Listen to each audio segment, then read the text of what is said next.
que tenemos que comprender es la naturaleza violenta del Estado. Es decir, el Estado es una organización criminal. Es una organización criminal aún muchísimo peor que la mafia. ¿Por qué la mafia tiene códigos? La mafia cumple y la mafia admite la competencia. En cambio, el Estado no. El Estado no cumple y quiere el monopolio de la violencia, quiere el monopolio de la emisión monetaria, quiere el monopolio de estropearlos. Supuestamente el Estado somos todos minga, el Estado son los que lo maneja. Vean que es interesante porque además el Estado es un ladrón, pero es peor que el ladrón vulgar. El ladrón vulgar es mucho mejor que el Estado, porque el ladrón vulgar cuando va a cometer un delito los enfrenta, los mira a la cara, toma riesgo, ustedes pueden contestar. Sin embargo, contra el Estado no pueden hacer eso. Es más, miren qué interesante. Supongan un ejemplo, que va una persona caminando y es asaltado por un ladrón vulgar. Y el ladrón vulgar los deja literalmente a los muchachos en traje de Adán. ¿Qué chances creen que hay que a los 15 minutos vuelva el ladrón vulgar y diga, che, mirá, se me pasó la mano, te vengo a devolver algo? Cero. Imagínense que el Estado es peor que el ladrón vulgar. ¿Qué pretenden que les devuelva? Nada. La única forma que el Estado va a retroceder es cuando ustedes tomen conciencia que el Estado es el enemigo, que es como una suerte de pedófilo en el jardín de infantes, y que el poder lo tienen ustedes, y que ustedes tienen que reconocer en los políticos a sus verdaderos enemigos, que el Estado no es la solución, sino que el Estado es el problema, que el Estado debe ser minimizado a la mínima expresión, y que el cero es parte de esa solución. Entonces, y ustedes dirán, pero ¿por qué este señor está tan enojado con el Estado? Porque es una estafa, porque es un robo. Es decir, y los libertarios anarcocapitalistas somos los únicos que se lo decimos en la cara. Entonces, veamos con qué se financia el Estado. Se financia con impuestos. Impuestos. Es decir, el financiamiento del Estado no es voluntario. Es decir, no es que ustedes hacen contribuciones. No, son impuestos. El origen de la palabra viene de cuando un reino invadía a otro y lo oprimía, y ¿qué hacía? Le cobraba impuestos. O sea que tiene toda una reminiscencia con la esclavitud. Obviamente si somos esclavos de los políticos. ¿Quieren un buen ejemplo? Miren Argentina, creen que, digamos, hicieron un ajuste, ajustaron a todo el mundo y a ellos no. Y cuando le preguntan una mierda a qué senador, dice, no. Los políticos no estamos para hacer ajuste. Nosotros estamos para dictar reglas nada más. Ah, bueno. O sea, pagan los boludos que laburan. Entonces, lo interesante es entender que los impuestos son un robo. A ver, hagamos este ejemplo. A mí siempre me gusta hacer representaciones porque permite fijar los conceptos. Supongan que ustedes están tranquilos en su casa y aparece el vecino y le dice, bueno, le toca el timbre y le dice, ¿qué tal? ¿Cómo andás? ¿A qué venís? Bueno, dame la mitad de tus ingresos. ¿Ustedes qué le dirían? Digo, si son educados, lo invitarían a irse, en el caso mío lo sacaría patadas en el culo, porque yo soy un poquito menos diplomático. Al otro día vuelve el mismo vecino, le dice, dame la mitad de tus ingresos. Entonces usted le dice, pero ayer te dije que no. Entonces saca un papel donde dice que le tiene que dar efectivamente el 50% de sus ingresos. Entonces le dice, mirá, acá está el papel. Y dice, ¿quién firma eso? Yo. No se rían porque es lo que hacen los políticos. Entonces, ustedes nuevamente lo echan. Al tercer día llega su vecino y viene con LeBron James, ¿no? Lo ubican, el jugador de básquet enorme que está en Los Ángeles Lakers, y tiene un bate así y está golpeando el bate, y su vecino le dice: ¿me das el 50% de tus ingresos? Evidentemente a ustedes no le queda otra alternativa que dárselos, porque en su defecto les va a romper la cabeza de un batazo. Ustedes pueden ponerle el nombre que quieran, pueden enmascararlo de lo que quieran, pero eso es un robo. Después, otra cosa que también es muy interesante y que a mí me ofusca profundamente sobre mis colegas, es cuando hablan del impuesto óptimo. Es decir, por ejemplo, en un momento el gobierno de los payasos de Cambiemos en Argentina, en realidad ellos lo que decían es que iban a cambiar los tipos de impuestos, iban a cobrar impuestos más eficientes. Entonces iban a sacar algunos impuestos, iban a poner otros, pero como esos impuestos eran más eficientes, la economía iba a trabajar mejor. Bullshit. Eso es una porquería.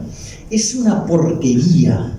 Y le voy a explicar algo. Porque estas cosas, digamos, salen de, y tengo las credenciales para hacerlo, de toda la masturbación de los economistas con la matemática. Digo, siendo economista matemático, siendo, digamos, alguien que sus artículos académicos se caracteriza por tener una gran cantidad de ecuaciones. Es más, hay algunos que tienen hasta ecuaciones en las conclusiones.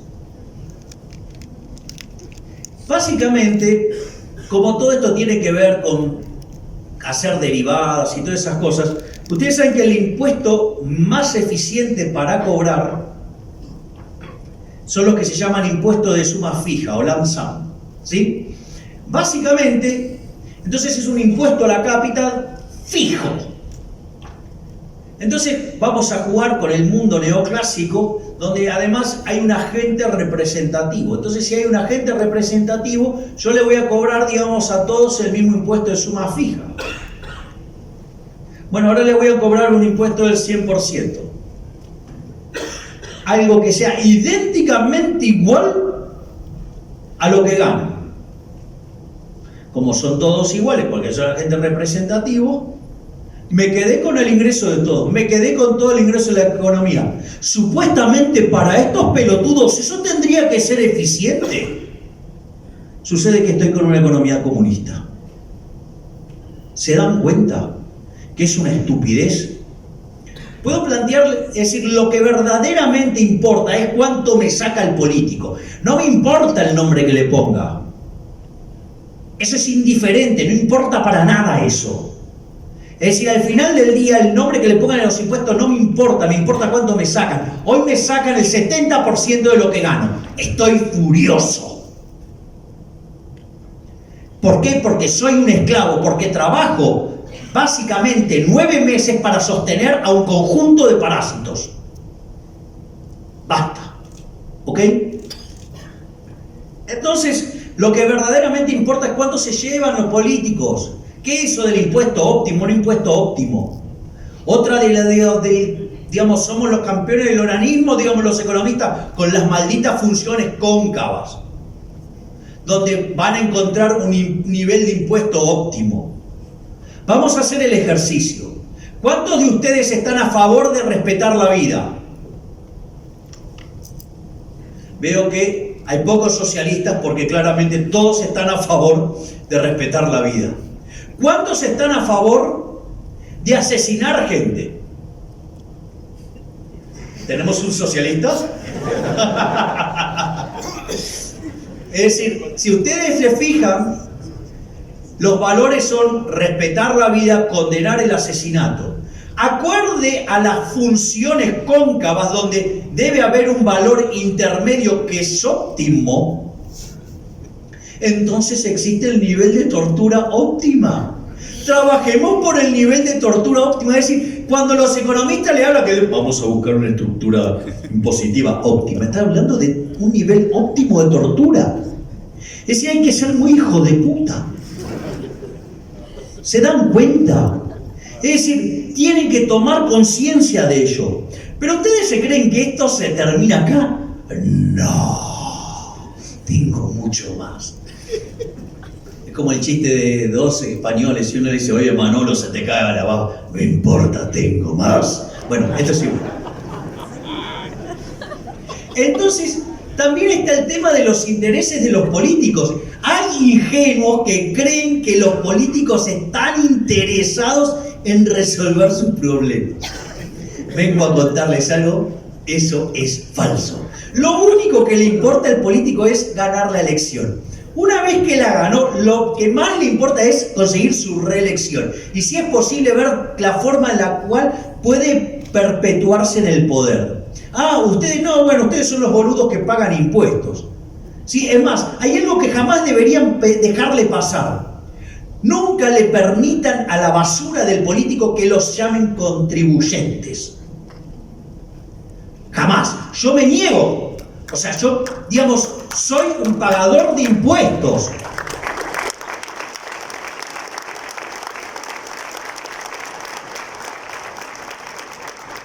Y voy a explicar por qué. Porque que llamen al pagador de impuestos contribuyente es como que el violador llame a su víctima novia. Parece un despropósito. Pero no solo eso. Esto de los intereses de los políticos está estudiado por la escuela de Public Choice, la escuela de Virginia. Probablemente su máximo exponente sea James Buchanan. Que descubrió esta obviedad, obviamente si hubiera vivido en alguno de los países bananeros del cono sur, se hubiera dado cuenta que era una tautología. Pero, para la mentalidad sajona, que son bastante más prolijos, me parecía un hallazgo. Y esto también me gusta ejemplificarlo con un caso. Hay un señor por el cual yo tengo una profunda admiración. El señor era ítalo-norteamericano, vivía en la década del 20 en la ciudad de Chicago, tenía un corte en la cara, por eso le decían Scarface. ¿Alguien sabe de quién estoy hablando? De Al Capone. El Capone era un héroe. Y voy a explicar por qué era un héroe. Porque toda la cinematografía de Hollywood lo pinta como un delincuente. Y en realidad Al Capone era un héroe. Piensen ustedes lo que era la ciudad de Chicago previo a que apareciera Al Capone. Había gente que producía alcohol, que se lo vendía a los bares, y esos bares se los vendía a los borrachos que estaban felices y contentos de agarrarse una mamúa de novela. Entonces un día apareció un malparido que dijo, eso está mal.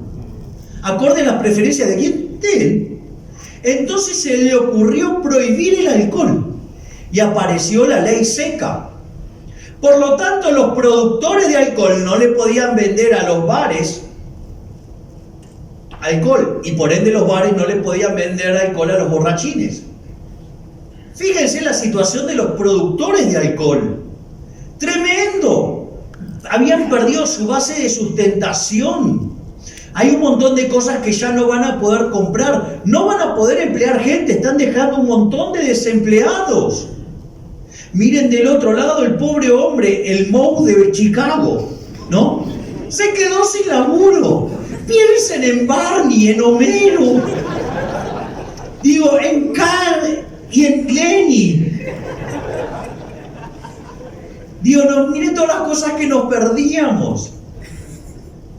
Es decir, produjo un daño enorme. En ese contexto se crea una oportunidad de negocio.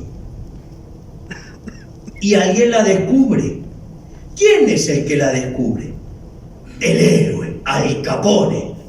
Un trader. ¿Qué es lo que hace nuestro amigo Al Capone?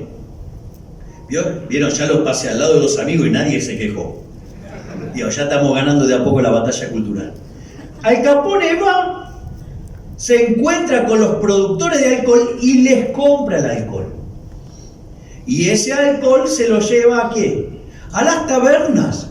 Las tabernas se lo compran y se lo venden a los borrachines. Todos están felices. Y obviamente, como consecuencia de ello, Al Capone, por hacer esa actividad de trader, se lleva una parte.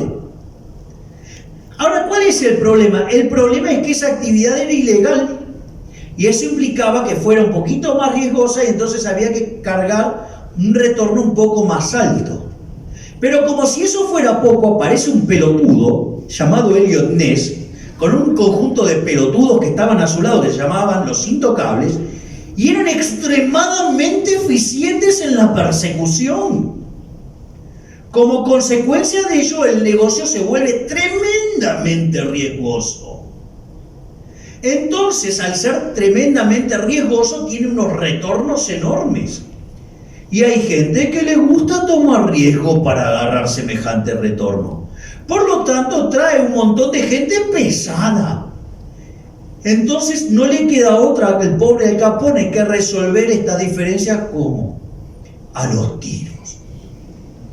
Es decir, con lo cual Chicago se convierte en un baño de sangre. Es decir, miren todo el daño que causó esa maldita regulación, porque hoy tomamos alcohol como si nada. Entonces, fíjense, al pobre Al Capone que ha hecho un acto de